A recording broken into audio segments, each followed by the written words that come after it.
بسم اللہ الرحمن الرحیم۔ محترم ناظرین اور مشاہدین، کیا نماز میں ہر رکعت میں ایک ہی سورت پڑھنا درست ہو سکتا ہے؟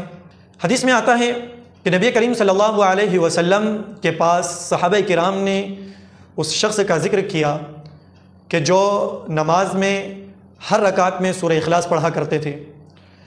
آپ صلی اللہ علیہ وسلم نے اس صحابی کو بلا کر دریافت فرمایا، وہ صحابی جو اس عمل کو کیا کرتے تھے، انہوں نے جواب دیا، یا رسول اللہ صلی اللہ علیہ وسلم، مجھے اس صورت سے محبت ہے، اس لیے کہ اس صورت میں وحدانیت ہے، اللہ تعالیٰ کی یکتائیگی کو، وحدانیت کو، ایک ہونے کو بتلایا گیا ہے۔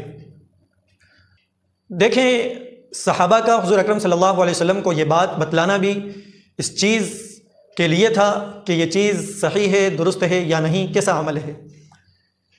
لہٰذا اس طریقے کا عمل کرنا تو اگرچہ درست ہے، لیکن اس طریقے کی عادت بنا لینا درست نہیں ہے۔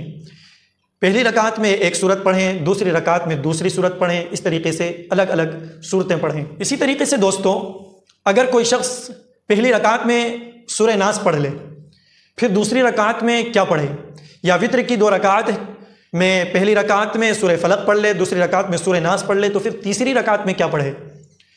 اس سلسلے میں اس بارے میں ویڈیو موجود ہے، آپ اس پر کلک کریں اور پھر وہاں جا کر اس ویڈیو کو دیکھیں کہ اس معاملے میں، اس بارے میں شریعت کیا کہتی ہے۔